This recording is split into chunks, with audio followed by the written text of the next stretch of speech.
Assalamualaikum warahmatullahi wabarakatuh. Perkenalkan, nama saya Najma Sapriani dengan NIM 1123-11001, Fakultas Ekonomi dan Bisnis, Prodi Manajemen, kelas MA23C15. Pada video kali ini, saya akan mempresentasikan salah satu materi dari mata kuliah Sumber Daya Manusia, yang dimana dosen pengampunya yaitu Bapak Saur Panjaitan MM. Untuk pemaparan materi itu sendiri, saya di sini akan mengambil tema seleksi karyawan. Sebelum ke inti materi, di sini saya akan menjelaskan terlebih dahulu apa itu karyawan dan apa itu seleksi. Untuk seleksi sendiri itu adalah suatu kegiatan pemilihan dan penentuan pelamar yang diterima atau ditolak untuk menjadi karyawan perusahaan.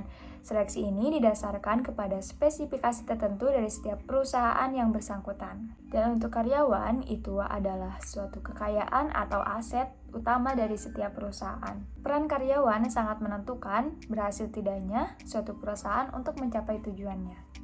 Di sini saya akan juga menyebutkan beberapa tujuan dari seleksi.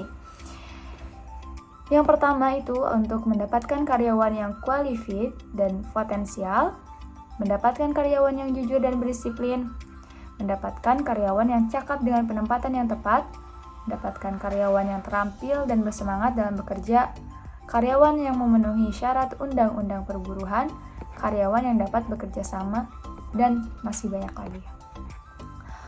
Untuk metode penetapan jumlah karyawan itu sendiri, ada metode non-ilmiah dan metode ilmiah. Untuk metode ilmiah ini, jumlah karyawan yang dibutuhkan hanya didasarkan atas perkiraan saja. Sedangkan metode ilmiah itu jumlah karyawan yang akan diterima betul-betul atas perhitungan dan analisis beban kerja serta standar prestasi kerja. Ada pula beberapa kualifikasi seleksi. Di sini ada 14 kualifikasi seleksi tersebut. Yang pertama itu umur, keahlian, kesehatan fisik, pendidikan, jenis kelamin, tampang, bakat, temperamen, karakter, pengalaman kerja, kerjasama, kejujuran, kedisiplinan, dan yang terakhir yaitu inisiatif dan kreatif. Ada pula 5 langkah-langkah dalam seleksi. Yang pertama itu ada seleksi surat-surat lamaran, yang kedua pengisian belangko lamaran, yang ketiga pemeriksaan referensi, yang keempat wawancara pendahuluan, dan yang terakhir yaitu tes penerimaan. Untuk tes penerimaannya juga itu ada beberapa jenis. Di sini ada tes psikologis, yaitu peralatan tes yang mengukur atau menguji kepribadian, temperamen, bakat, minat, kecerdasan, dan keinginan berprestasi. Ada pula tes pengetahuan, yaitu bentuk tes yang menguji informasi atau pengetahuan yang dimiliki para pelamar sesuai kebutuhan dalam pelaksanaan pekerjaan. Yang ketiga itu ada performance test, yaitu mengukur kemampuan pelamar untuk melaksanakan pekerjaan yang akan dipegang. Tingkat-tingkat seleksi. Di sini ada beberapa tingkat seleksi. Yang pertama yaitu seleksi tingkat pertama, meliputi semua prosedur seleksi sejak dari surat lamaran sampai dengan pelamaran dinyatakan diterima. Ada pula seleksi tingkat kedua dilakukan pada calon karyawan yang status masa percobaan.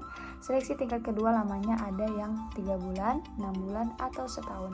Dan yang terakhir yaitu seleksi tingkat ketiga, yaitu seleksi yang dilakukan dengan mengikuti perjabatan atau pelatihan.